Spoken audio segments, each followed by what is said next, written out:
ராதே கிருஷ்ணா. ஆண்டாள் திருவடிகளே சரணம் சரணம் சரணம். திருமங்கை ஆண்டாளுடைய திருப்பாவையினுடைய பலத்தை பாத்தியா? ஸ்ரீ வைஷ்ணவ சம்பிரதாயத்துல கிஞ்சித்து கூட திரும்பி கூட பார்க்காத ஒருத்தர் இந்த சனீஸ்வரன். ஆனா அவரை கூட பகவான் அனுப்பி ஆண்டாளுடைய திருப்பாவை மகாத்மியத்தை சொல்ல வச்சுட்டான் பாத்தியா? வேதம் அனைத்திற்கும் வித்தாதும் கோதை தமிழ் அப்படிங்கிறது ஒவ்வொரு வருஷமும் எத்தனை விதமா நிரூபணம் ஆகிறது. எனக்கு தெரிஞ்சு ஒரு ஆயுசு போதாது திருமங்கை. ஏன்னா ஒவ்வொருத்தரும் சொல்லக்கூடிய அனுபவங்களை பார்த்தோம் வச்சுக்கோயேன், பிரமிச்சுதான் போக வேண்டியிருக்கு. இப்படி கூட இருக்குமா அப்படின்னு. எவ்வளவு அழகான விஷயங்கள் பா! நேற்று அவர் சொன்னது அப்படியே மனசுல ஒரு உழுக்கின்றே இருக்குன்னு. அவருக்கெல்லாம் என்ன தகுதி இருக்கு அப்படின்னு என்ன திமிரல நான் கேட்டேன். தகுதியே இல்லாத நான் போய் அவரை கேட்டேன் பாரு. ஏன்னா அவருக்கு ஒரு தகுதி இருக்கிறதுனால தானே பகவான் நவகிரகங்கள் அப்படின்ற ஒரு ஸ்திதியில அவரை கொண்டு உட்கார வச்சிருக்கான். அவன் எவ்வளவு பெரியவன் பகவான், எப்பேற்பட்ட கருணா சாகரன். அதாவது அகம்பாவத்தை அழிக்கிறதுக்கு அவன் ஒவ்வொருத்தரையும் ஒவ்வொரு விதத்துல பக்குவப்படுத்துறான். இது நிஜமாவே எனக்கு ரொம்ப பெரிய அனுபவங்கள். அதாவது இன்னும் இன்னும் வினயமாகணும் அப்படிங்கிறது ரொம்ப நன்னா புரிஞ்சது. ஒவ்வொரு நாளும் ஆசையா இருக்கு, இன்னைக்கு யார் வரப்போறா, இன்னைக்கு என்ன எந்த விதமான ஒரு புது விஷயம் கிடைக்க போகிறது அப்படின்னு. திருமங்கை, நான் தானே உரிமையில எல்லாம் தப்பா பேசியிருந்தேன், ஏதான பைத்தியக்காரத்தனம் பண்ணியிருந்தா மன்னிச்சுடு திருமங்கை. நீதான் அவ்வளவு பெரிய ஆள். ஆடல்மா குதிரையில ஏறி எல்லா திவ்ய தேசங்களும் போகி, அப்பா இன்னைக்கெல்லாம் என்னமோ ஆகாய விமானத்திலையும் சொகுசு கார்கள்லையும் பத்ரிகாசிரமம்லாம் போயிட்டு வந்துவிட்டு ஆஹா ஓஹோன்னு பெருமை பீத்திக்கிறோம். அந்த குளிர் பிரதேசத்துல எப்படிதான் போய் பார்த்து பாடல் பாடி, அம்மா ஜெய் பத்ரி விஷால், இவ்வளவுதான் எனக்கு சொல்ல தெரிகிறது திருமங்கை. கோபாலசுந்தரி, எல்லாருக்குள்ளேயும் தெய்வம் இருக்கு,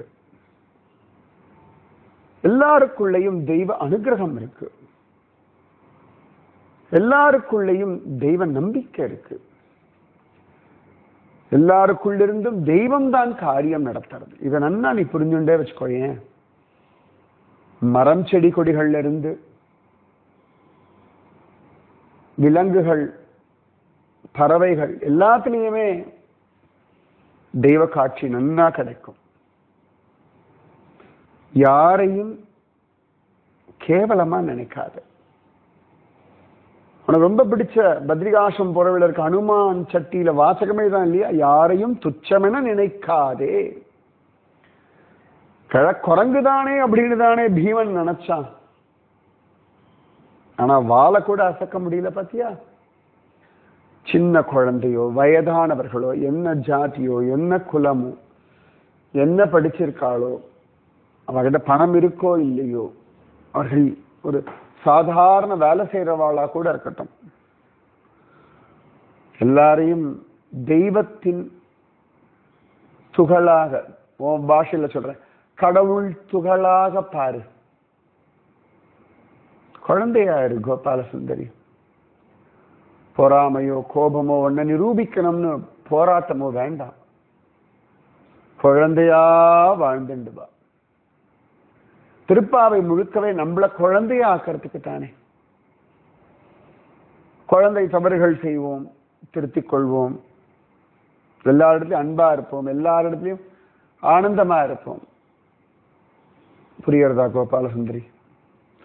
நன்னா புரியறது திருமங்கை, நன்னா புரியறது. அப்பா இப்ப நினைச்சு பார்த்தா எத்தனை விஷயங்கள்ல எவ்வளவு பேர்கிட்ட எவ்வளவு கொடூரமான அகம்பாவத்தோட பேசியிருக்கேன், நடந்திருக்கேன், பேசின்னு இருக்கேன், நடந்துட்டு இருக்கேன்னு புரியுறது.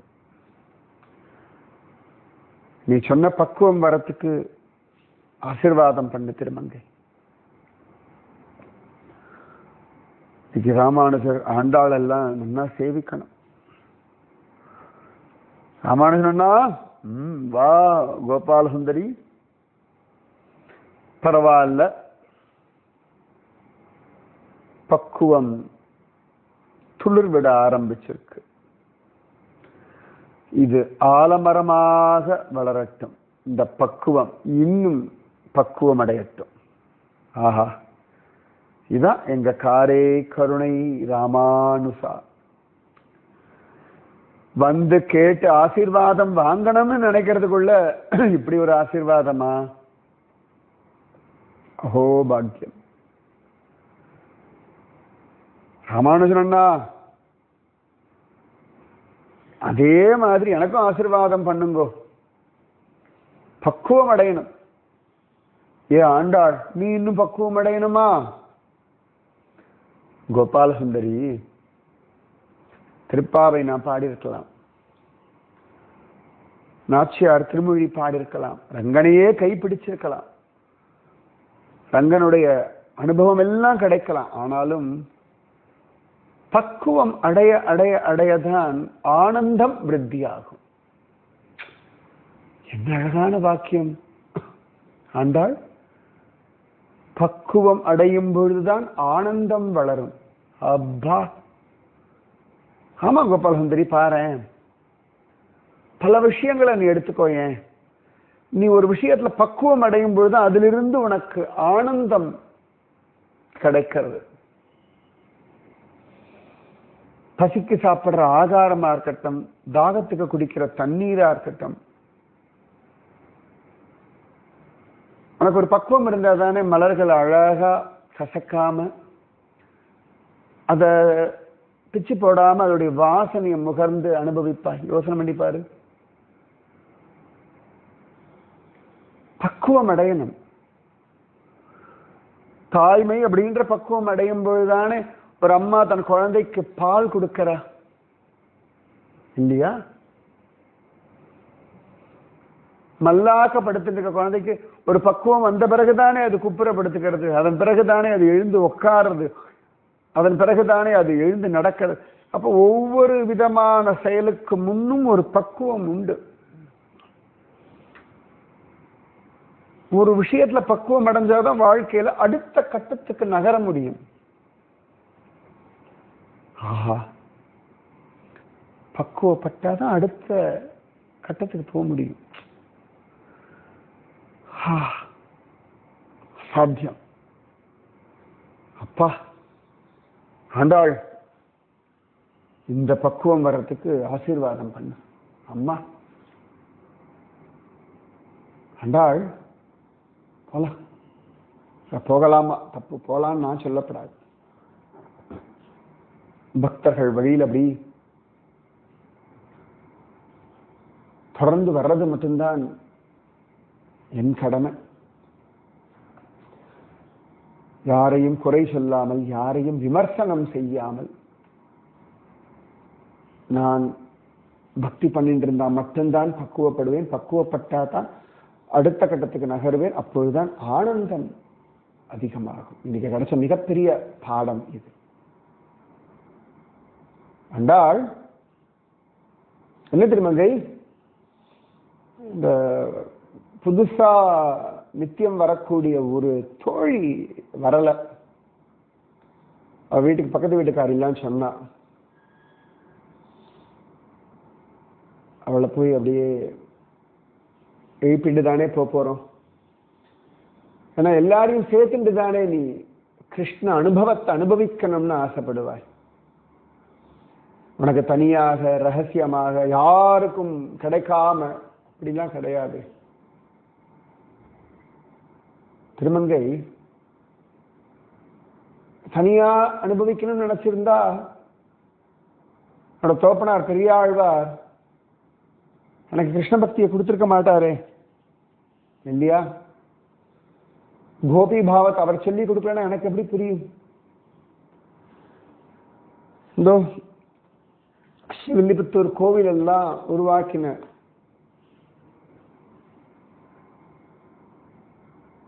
அந்த ராஜாக்கள் வில்லி அவள்லாம் இந்த கோவிலை உருவாக்கி தான் மட்டும் வச்சிருந்தா நமக்கெல்லாம் அனுபவம் கிடைச்சிருக்குமா? ராமன் மட்டும் ரங்கராஜன் அனுபவிச்சிருந்தா எல்லாருக்கும் கிடைச்சிருப்பானா? பகிர்தல் அது ஒரு சுகம். காதலே எப்படி? ரெண்டு பேரும் பகிர்ந்தா தானே காதல். தாய்மை, அம்மா குழந்தை ரெண்டு பேரும் அன்பை பகிரும் பொழுதுதானே, பரிமாறும் பொழுதுதானே அது இன்னும் விருத்தி ஆகிறது. ஆஹா, ஆண்டாள் என்ன அழகா பேசுறடி. அவ அந்த தோழியை போய் எழுப்பலாம். அதோ படுத்திருக்கா ஆண்டாள். இதான் அந்த வீடு ஆண்டாள். நீ கூப்பிட்டா வந்துருவா, நான் கூப்பிட்டா வருவான்னு கிடையாது தோழி. எனக்கு உள்ளிருந்து கண்ணன் கூப்பிடுவான், அவளுக்கு உள்ளிருந்து கண்ணன் அவளை எழுப்பி விடுவான். அவள் தானாக குழுவில் வந்து சேருவாள். நாம முயற்சியை ஸ்ரத்தையோட பண்ணணும். அதற்கான பலன் பரிபூர்ணமா தரக்கூடியவன் கண்ணன் மட்டுமே. புள்ளும் சிலம்பினகான் புள்ளரையன் கோயிலில் வெள்ளை வெளிசங்கின் பேரரவம் கேட்டிலையோ? பிள்ளாய் எழுந்திராய், பேய்முலை நஞ்சுண்டு கள்ளச்சகடம் கலக்கழிய காலோச்சி வெள்ளத்து அரவில் பீலமர்ந்த வித்தினை உள்ளத்தை கொண்டு முனிவர்களும் யோகிகளும் மெல்ல விழுந்து ஹரி என்ற பேரரவம் உள்ளம் புகுந்து குளிர்ந்தேலோர் எம்பாவாய். ஆண்டாள் வந்துட்டேன் ஆண்டாள், மன்னிச்சுடுமா. எழுந்துக்கணும்னு நினைச்சுட்டு இருந்தேன், என்னமோ ஒரு சோம்பேறித்தனம். ஆனா ஒன்ன மாதிரி ஒரு பக்தை சகியாக இருக்கும் பொழுது என்ன கவலை. தெய்வ விஷயத்துல சோம்பேறித்தனம் தானே இந்த ஜீவர்களுக்கு பெரிய விரோதி. அந்த விரோதியை ஜெயிக்கிறதுக்கு ஆச்சாரியன் அருள்தானே பெருசு. எங்களுக்கெல்லாம் நீதானே ஆச்சாரியன். நான் இல்லை, இதோ நம் கோயில் அண்ணன் சுவாமி ராமானுஜர் தான் ஜெகதாச்சாரியன். அடியேன் தாசன் கண்ணன் உத்தரவுனால இன்னைக்கு இந்த கோஷ்டிக்கு அடியேனுக்கு நியமனமாச்சு வந்திருக்கேன். ஆண்டாள் அம்மாவுக்கு, ஆண்டாள் திருவடிகளுக்கு பல்லாண்டு பல்லாண்டு, எதிராஜர் திருவடிகளுக்கு பல்லாண்டு பல்லாண்டு. இன்னைக்கு இந்த அழகான பாசுரத்துக்கு அடியேனுக்கு கிடைச்ச அனுபவங்களை பகிர்ந்துக்க சொல்லி கீதாச்சாரியன் உத்தரவு. அவன் உத்தரவு கொடுத்தாலும் நீங்க அனுமதி கொடுத்தால் அடியே தெரிஞ்சதை பகிர்ந்துக்கணும்னு ஆசைப்படுறேன். ஏண்டி திருமங்கை, யாருடி இது? என்னமோ கீதாச்சாரியன்லாம் சொல்றார். கீதாச்சாரியன் அவர் தாண்டி சொல்லுவார், வேற யார் சொல்லுவா? ஏன் திருவல்லிக்கேணியாலோ, பார்த்தசாரதி பெருமாளுடைய தாசரோ? ஆமா திருமங்கை, பார்த்தசாரதி பெருமாள் இப்ப மீசை இல்லாம இருப்பார்ல வைகுண்ட ஏகாதசி வரைக்கும். ஆமா, ஓடி போய் பார்த்துட்டு வா. போகணும், ஆசையா தான் இருக்கு.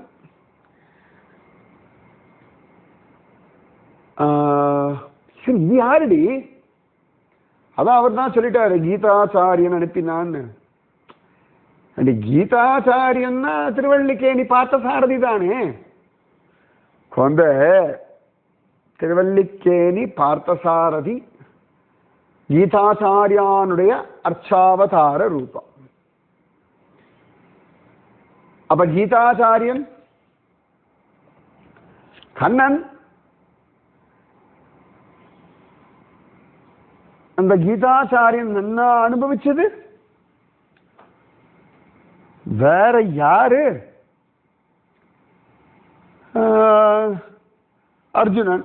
அடி அர்ஜுனன் சரிடி. அப்ப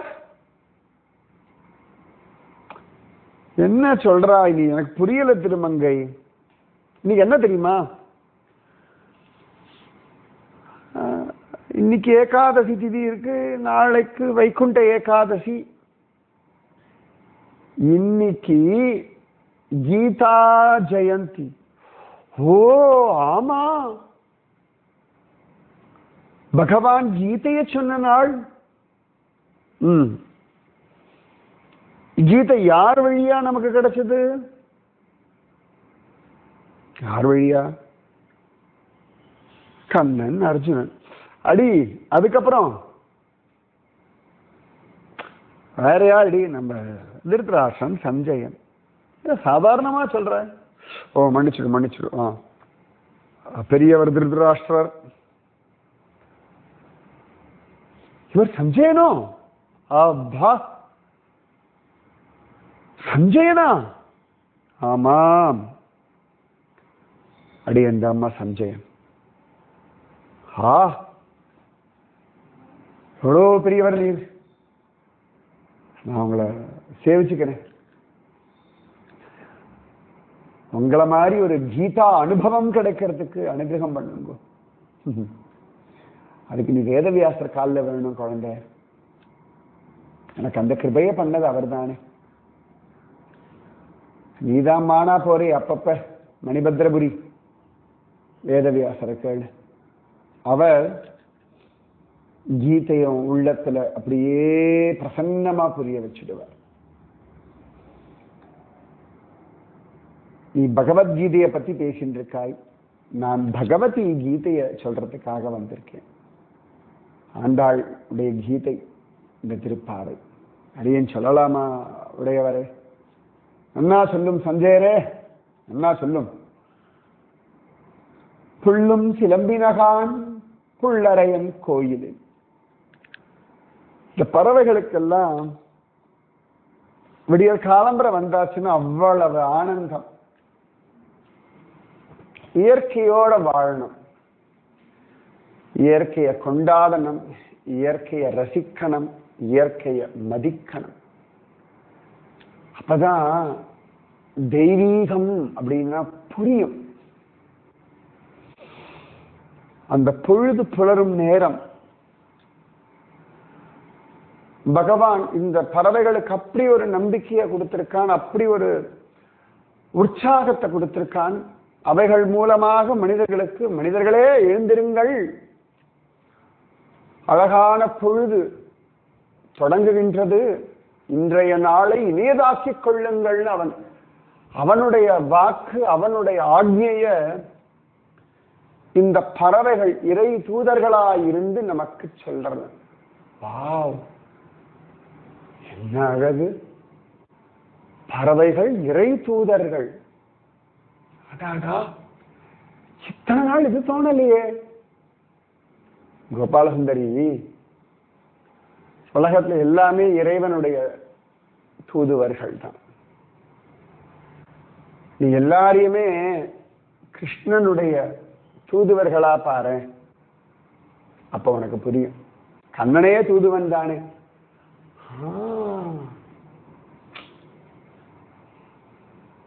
புள்ளும் சிலம்பினகான் புள்ளரையன் கோயிலில். இந்த பறவைகள்லாம் பக்ஷிராஜனுடைய ராஜனான பகவானுடைய கோவில்கள் எல்லாம் அவ்வளவு அழகா சப்தம் இடுறதான். ஜெய விஜய் பவ அப்படின்னு. ஆமா, பகவான் அவைகளுக்கும் ஒரு ஞானத்தை கொடுத்திருக்கான். இந்த கோவில்ல இருக்கக்கூடிய மாடப்புறாக்கள், கிளிகள் எல்லாம் எவ்வளவு பாக்கியம் இருக்கு இல்லையா? ஏன் கண்ணன் கீதையை சொன்ன போது கேட்ட அந்த ஆலமரம் இன்னும் அப்படியே இருக்கு இல்லையா? அது இன்னும் இறை தூதுவனா நின்று கீதை மகாத்மியத்தை பறைசாற்றி கொண்டுதானே இருக்கு. வாஸ்தவம் தான். நீ சுகஸ்தல்ல போய் பாப்பியே, அவ்வளவு அழகான ஞான வடவிருஷம் ஆலமரம். அங்க ஒரு ஆலமரம், இந்த ஜோதிஷர்ல ஒரு ஆலமரம், குருக்ஷேத்திரத்துல. இவர்கள் எல்லாம் இறைவனுடைய தூதுவர்களா இருந்துதானே பறைசாற்றி கொண்டிருக்கு.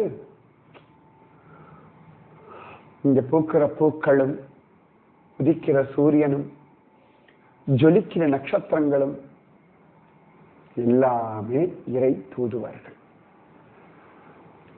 ஒவ்வொன்றும் ஒவ்வொரு விதத்துல தெய்வீக அனுபவத்தை கொடுக்கிறது. பௌர்ணமி வந்தா ராசம் அப்படின்ற ஒரு விஷயத்த அந்த பௌர்ணமி சந்திரன் தூதுவனா இருந்து நமக்கு சொல்றான் இல்லையா?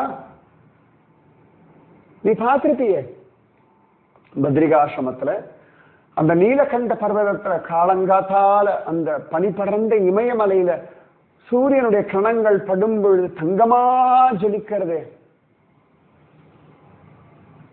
பாரு. குளிர்ச்சியான பனி, சூடான சூரியனுடைய கதிர்கள். ஆனா இந்த சூடான கதிர்கள் குளிர்ச்சி பொருந்தியதான அந்த பனியின் மீது விழும் பொழுது தங்கமாக ஜொலிக்கிறதுன்னா பகவானுடைய சிருஷ்டி, பகவானுடைய லீலைகள் நம்முடையதான கற்பனைக்கு அப்பாற்பட்டது. புரிஞ்சுக்கோ. இவ்வளவு நாள் அது யோசிச்சது இல்லையே. குளிர்ச்சியான பனியும் பனிக்கட்டிகளும் சூடான சூரியனுடைய கணங்களும். அடாடாடா. ஓ சார், என்னமோ பத்ரி தெரியும், நீலகண்ட பர்வத தெரியும்னு திமிரு. இன்னும் பத்ரி ஒழுங்கா பார்க்கல. பார்க்கணும்.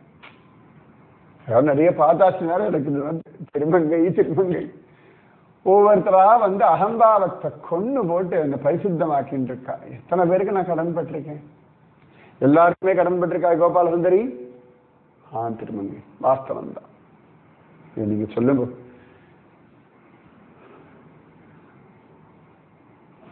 புள்ளும் சிலம்பினகான் புள்ளரையன் கோவிலில். அவைகளெல்லாம் காலங்கத்தால நமக்கு நல்ல செய்தி சொல்றதுகள். அது கூடவே வெள்ளை விழிசங்கின் பேரரவம் கேட்டிலையோ, இந்த சப்தம் இருக்கே சங்கநாதம்.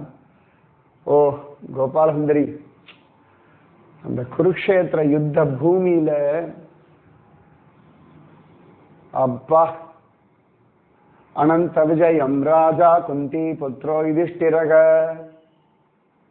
நிஜமாவே பாஞ்சஜன்யம் ரிஷிகேஷோ தேவதத்தம் தனஞ்சயக சங்கம் பத்மோ மகா கர்மா. சங்கம் பத்மம் பீமகர்மா பிருகோதரக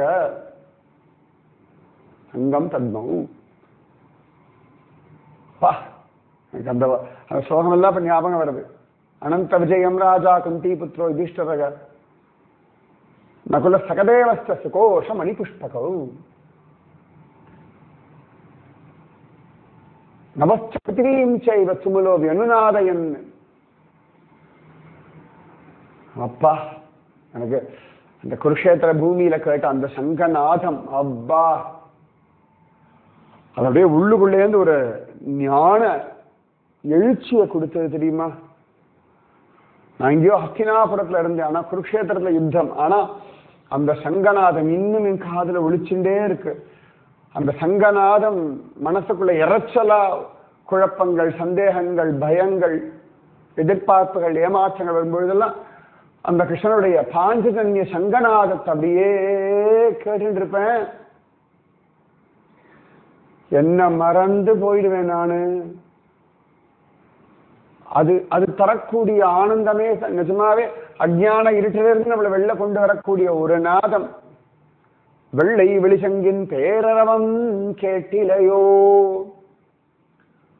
வெள்ளாய் எழுந்திராய். அந்த சங்கநாதம், பறவைகளுடைய நாதம், இது எல்லாமே பிள்ளாய் எழுந்திராய் அப்படின்னு சொல்றது. அதை விட ஆச்சாரியர்கள், வேதவியாசர் மாதிரி மகதாச்சாரியர்கள்லாம் தான் வந்து, சத்யா எல்லாத்தையும் பார்க்கிற பாக்கியம் உனக்கு தரேன், எல்லாமே நடக்கிறதெல்லாம் உனக்கு தெரியும் சரியா அப்படின்னு ஆசீர்வாதம் பண்ணிட்டார்.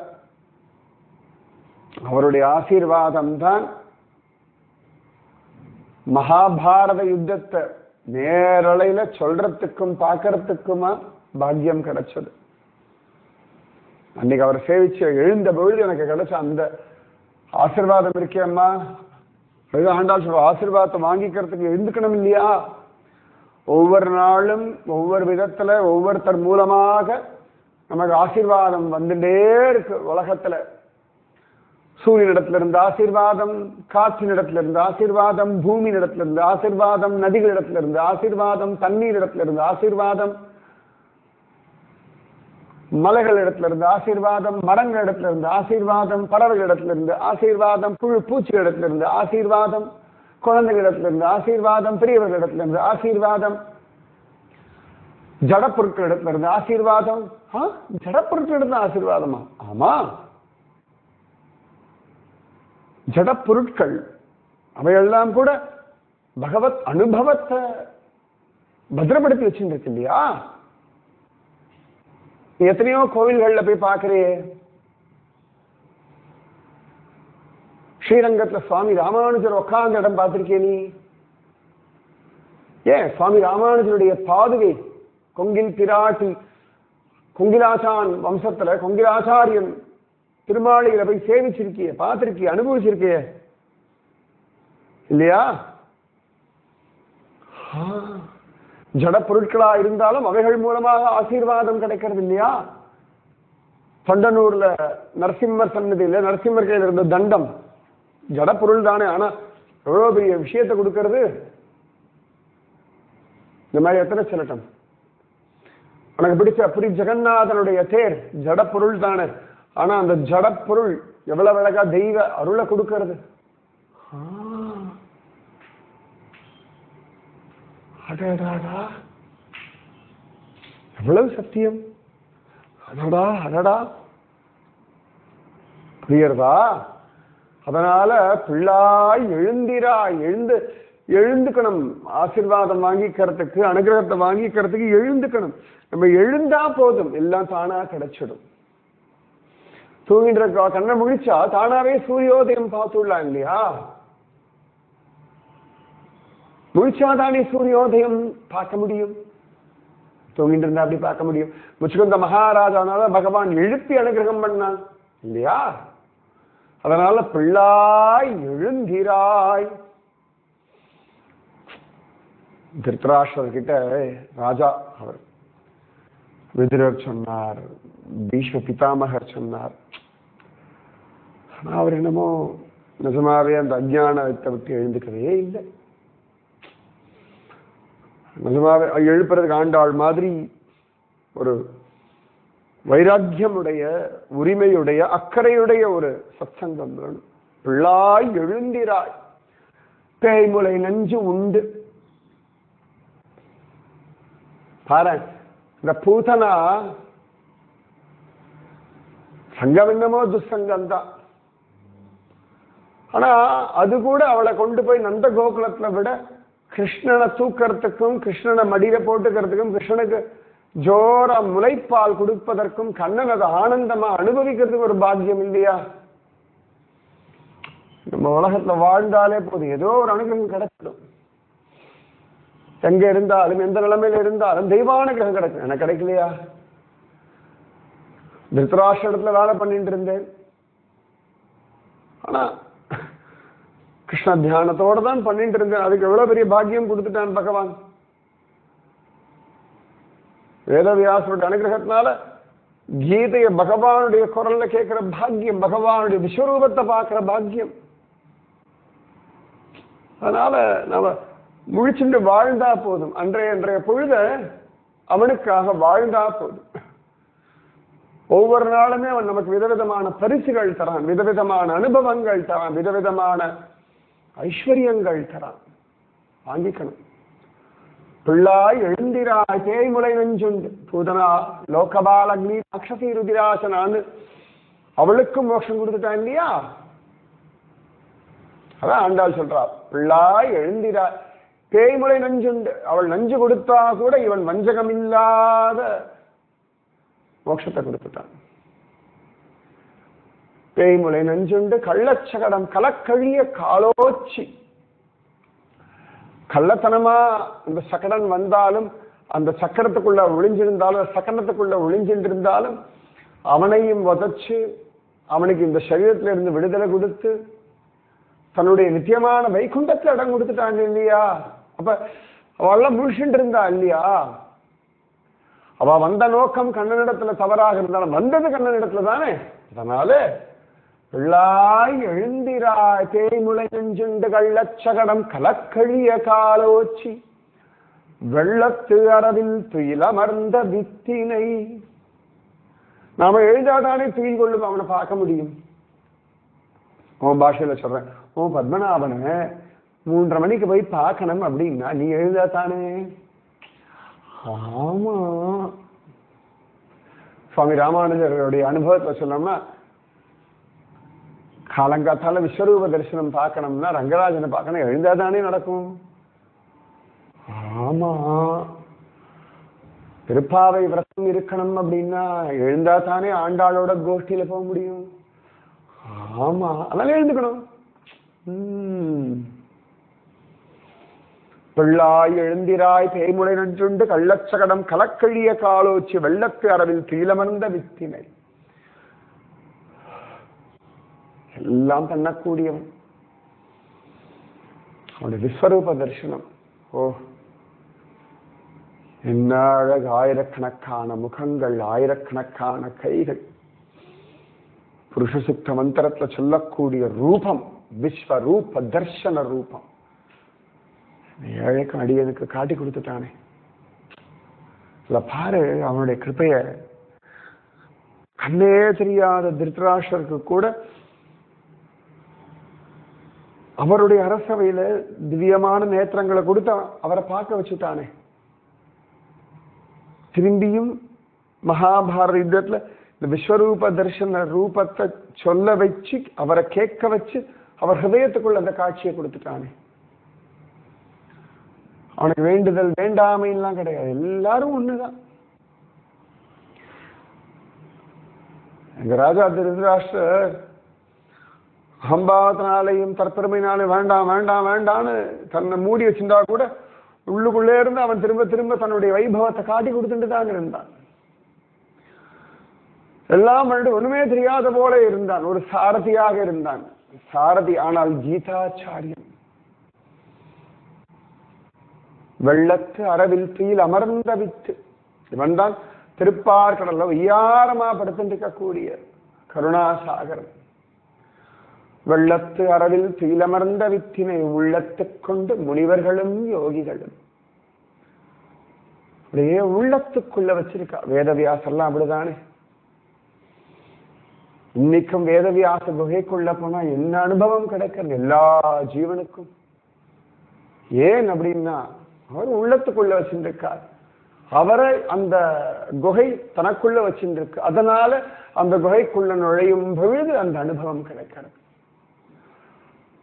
மகாத்மாக்கள், ஆச்சாரிய புருஷர்கள், சாதுக்கள், ரிஷிகள் இவர்கள்லாம் வாழ்ந்த இடத்துல தெய்வீகம் நன்னா இருக்கு. இப்ப கூட நீ ஜாம்பவதி குகையில பாத்தி, ஆமாமா அப்பா என்ன ஜோரது! ஓஹோ, என்ன அசாத்தியமான அனுபவம் அது, சொல்லி மாளாது எனக்கு. இல்லையா? ஜாம்பவான் தபஸ் பண்ணதுனாலே அந்த குகைக்குள்ள இன்னைக்கும் கிருஷ்ணானுபவம் ராமானுபவம் ரெண்டும் கிடைக்கிறதா இல்லையா? ஆமா, ரொம்ப சரியா சொன்னீங்க. நீங்க உள்ள நுழையும் பொழுது தானாவே ஜெய் ஸ்ரீராம் ஜெய் ஸ்ரீராம் ஜெய் ஸ்ரீராம்னு வர்றது. ஆனா உள்ள போக போக போக போக கிருஷ்ணனா கிருஷ்ணா கிருஷ்ணான்னு கிருஷ்ண அனுபவம் கிடைக்கிறது. அப்போ இப்ப நீங்க சொன்னோன்னு நான் யோசிக்கிறேன். ராமநாமம் வந்தாலும் கிருஷ்ண அனுபவம் கிடைக்கிற ஒரு இடம் அந்த ஜாம்பவதி குகை, ஜாம்பவான் குகை. உள்ளத்துக்கொண்டு உள்ளத்துல வச்சுட்டா போதும். பகவத் அனுபவத்துக்கு உள்ளம் தான் வேணும். உள்ளது அது ஒண்ணுதானே இல்லையா? உள்ளத்தை கொடுத்துட்டா போதுமே. உள்ளத்தை அள்ளி தந்துடும், அவன் தன்னையே கொடுத்துடுவான். உள்ளத்துக்கொண்டு உள்ளத்துக்குள்ள அவன் வச்சிருந்தாலே அப்படின்னு வரும் இல்லையா? நல்ல சாப்பாடு சாப்பிடுச்சுன்னா சந்தோஷம் உள்ளது ஹா அப்படின்னு வரும் இல்லையா? நல்லா தூங்கி எழுந்த உடனே அப்பாடா அப்படின்னு வரும். ஏன்னா உள்ளத்துக்குள்ள அந்த ஆனந்தம் அதேதான். உள்ளத்துக்குள்ள அவனை கொண்டாது வச்சுட்டாச்சுன்னா எப்படி தெரியுமா வரும்? ஹரி ஹரி ஹரி ஹரி ஹரி ஹரி ஹரி. இந்த ஹரி வார்த்தை அவ்வளவு அழகா சொல்றேன். நீங்க வேதவியாசர் இப்படிதான் சொல்லுவார். அவர் வரும்பொழுது ஹரி ஹரி ஹரி ஹரி ஹரி ஹரி ஹரி ஹரி. இன்னைக்கு நீ பார்க்கலாமே கங்கேக்கரில் எல்லாரும் ஹரி ஹரி ஹரி ஹரி ஹரி ஹரி ஹரி ஓம் அப்படின்னு இல்லையா? நாங்க இருக்கவாள்லாம் குகைகள்ல உட்காந்து உள்ளத்துக்குள்ள கொண்டு ஹரிய தியானம் பண்ணனால தானா ஹரி அப்படி ஆளுக்கு வர்றது. உள்ளத்துக் கொண்டு முனிவர்களும் யோகிகளும் மெல்ல விழுந்து ஹரி என்ற பேரரவம். இந்த சப்தம் இருக்கு. இந்த மகாபாரத யுத்தத்துல ஒவ்வொரு கெட்டவர்களும் அழியும் பொழுதும் சில சமயத்துல நல்லவர்கள் வீழும் பொழுதும் தேவர்கள் எல்லாரும் ஹரி ஹரி ஹரி ஹரி ஹரி ஹரி அப்படின்னு தான் ஜபிச்சார்கள். எனக்கு இன்னும் காதுல விழுந்துட்டு இருக்க அந்த ஹரி சப்தம். எல்லாத்துக்கும் ஹரி ஹரி ஹரி ஹரி அப்படின்னு அந்த சப்தமே சமாதானம், சாந்தி, நிம்மதி எல்லாம் கொடுத்துரும். பகவானுக்கு 1000 கோடி நாமங்கள், சகஸ்ரநாமம் முதற்கொண்டு எல்லாம். அதுல ஏதோ ஒரு நாமத்தை வேறும் ஓர் 1000த்துள் ஒன்று நீர் பேசுமினே உன்னுடைய நம்மாழ்வார் சொல்லியிருக்காரு. ஆமா ஆமா, அந்த பேர்ல ஹரி அதுவும் ஒரு பெயர். ஹரி ஹரி ஹரி ஹரி ஹரி ஹரி ஹரி ஹரி சொன்னாலே சந்தோஷம். உள்ளத்துக் கொண்டு முனிவர்களும் யோகிகளும் மெல்ல விழுந்து ஹரி என்ற பேரறவம் உள்ளம் புகுந்து குளிர்ந்தேலோர் அம்பாவாய். மகாபாரத யுத்த சமயத்துல சுவாமி ராமானுஜரே பல விஷயங்கள் பார்ப்பேன் இல்லையா? அந்த கோரமான மரணங்கள், மரண ஓலங்கள், ஒவ்வொருத்தருடைய திருட்டுத்தனங்கள், ஏமாற்றுத்தனங்கள் எல்லாம் பார்க்கும் பொழுது உள்ளுக்குள்ள ஒரு துக்கம் வரும்பொழுதெல்லாம் இந்த ஹரிநாமம் தான் எனக்கு நம்பிக்கையும் சமாதானத்தையும் தைரியத்தையும் திருடத்தையும் கொடுத்தது. அதுவும் ராஜா திருதராஷ்டிரரிடத்துல அவருக்கு வேண்டப்பட்டவர்களுடைய மரணத்தை சொல்லும் பொழுது அவர் பட்ட பாடு, அவருடைய அழுகை, அப்பெல்லாம் எனக்கு சமாதானம் கொடுத்தது அந்த பகவன் நாமம் தான். ஆண்டாள் சொல்றது ரொம்ப சத்தியம், ரொம்ப ரொம்ப சத்தியம். உள்ளம் புகுந்து குளிர்ந்தேலோ ரெம்பாவாய் அப்படின்னு ஆண்டாள் சொல்றா இல்லையா? உள்ளம் புகுந்து குளிரும். நிஜமாவே எனக்கு தெரிஞ்ச வரைக்கும் சொல்லியிருக்கேன். புள்ளும் செம்பினகான் புள்ளரையன் கோவிலில் வெள்ளை வெளிச்செங்கின் பேரரவம் கேட்டிலையோ பிள்ளாய் எழுந்திராய் பேய்முளை நஞ்சுண்ட கள்ளச்சகடம் கலக்கழிய காலோச்சி வெள்ளத்தரவில் தீலமர்ந்த வித்தினை உள்ளத்துக் கொண்டு முனிவர்களும் யோகிகளும் மெல்ல விழுந்த ஹரி என்ற பேரரவம் உள்ளம் புகுந்து குளிர்ந்தேலோர் எம்பாவாய்.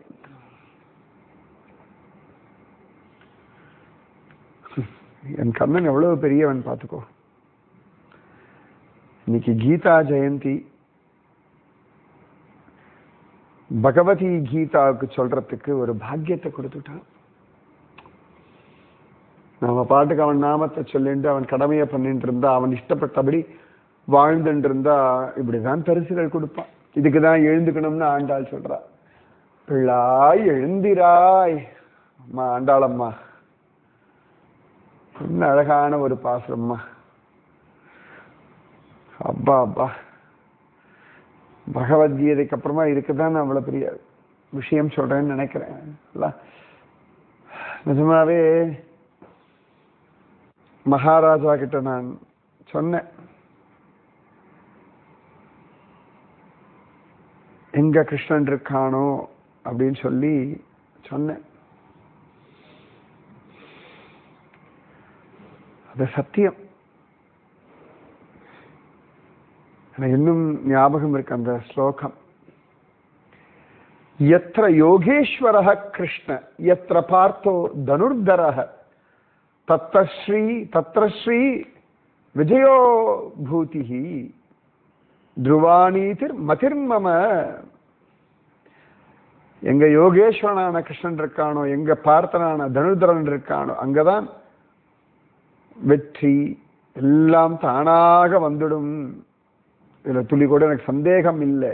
இதுதான் என்னுடைய தீர்மானம்னு நான் சொன்னேன். இங்கதான் கிருஷ்ணன் இருக்கானே, ஆண்டாள் திருப்பாவையில தான் கண்ணன் இருக்கானே. அப்ப எல்லாருக்கும் எல்லாம் கிடைச்சிடும். மன்னிச்சிடுங்க மத்தவாள்லாம், நான் என்னமோ இந்த கோபாலசுந்தரி கிட்ட பேசுற மாதிரியே பேசிட்டேன். யாரும் தப்பா எடுத்துக்காதீங்க. சபையில் எல்லாரும் பார்த்துதான் பேசணும். என்னமோ தெரியல, இந்த பெண் பிள்ளைய பார்த்தே பேசிட்டுட்டேன். எல்லாரும் என்ன சபையில மன்னிக்கணும். அதெல்லாம் ஒண்ணும் இல்லை. கண்ணன் அர்ஜுனனை பார்த்து தான் பேசினான். ஆனா எல்லாருக்கும் தானே கீதை. அதான் எங்க ராமானுஜர் என்ன அழகா சொல்லிட்டேள். அர்ஜுனனை காரணமாக கொண்டு லோகத்துக்கு கீதையை சொன்னா போல இந்த பொம்பளைய வச்சுண்டு, இந்த பெண் பிள்ளைய வச்சுண்டு நீங்க இன்னைக்கு எங்க எல்லாருக்கும் திருப்பாவை மகாத்மியத்தை, அதுவும் கீதா ஜெயந்தி அன்னைக்கு நீங்க வந்தீர்கள் பாருங்க. ஓ, கண்ணன் கருணாசாகரன். என்ன கோபாலசுந்தரி ராமானுஜன் அண்ணா ஆரம்பத்திலேயே சொன்ன மாதிரிதான் பக்குவம் வரட்டும் இன்னும் எனக்கு. ஆண்டாள், உன் பாசுரம் 1000 பகவத்கீதைக்கு சமானம். ஒவ்வொரு பாசுரமும் அப்படியே ஓரத்துல நானும் தீர்த்தம் ஆடிட்டு பட்டபத்திர சாயை சேவிச்சுட்டு அப்படி உத்தரவு வாங்கிக்கலாம்னு நினைக்கிறேன். சுவாமி ராமானுஜருடைய உங்களுடைய அனுமதி. வாங்க வாங்க, எங்களோட சேர்ந்து நல்லா தீர்த்தம் ஆடுங்க. எங்களுக்கு பாக்கியமாச்சே.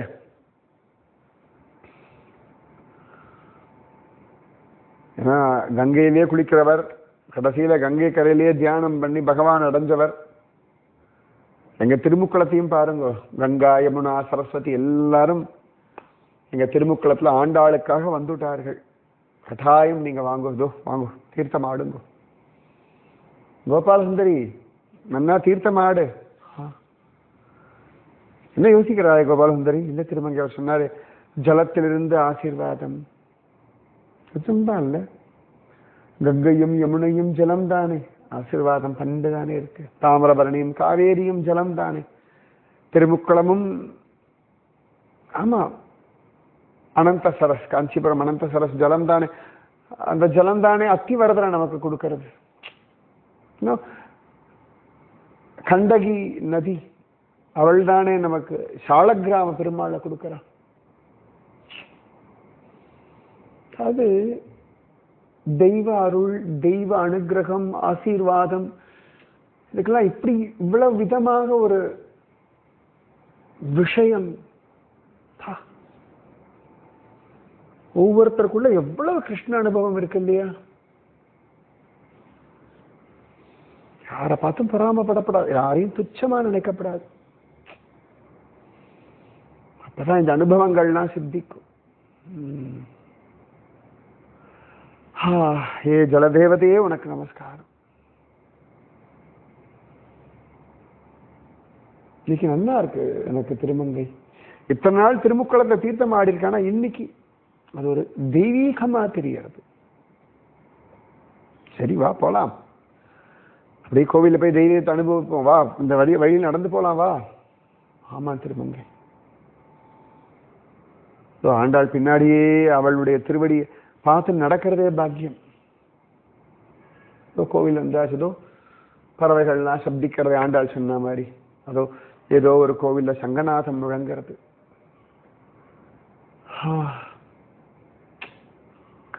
என்ன தெய்வீகமான காலை இது, சுகம். வாங்கோடி பசங்களா. யார் இவர்? இவரா சஞ்சயன், பகவத்கீதை சொன்னவரா? நான் சொல்லல, பகவான் சொன்னான். அர்ஜுனன் கேட்டார், திருதராஷ்டிரருக்கு நான் சொல்லும்படியா வேதவியாசர் அனுகிரகம் பண்ணார். அப்படியே வெறும் கருவிதான். ஆஹா, நீங்க சொல்லணும்னா எங்களுக்கு தெரியாதே. எங்க ஸ்ரீவில்லிபுத்தூருக்கு நீங்க வந்து எங்களுக்கு பாக்கியம். இன்னைக்கு நீங்க தான் சொன்னீங்களா ஆண்டாள் பாசுறதுக்கு?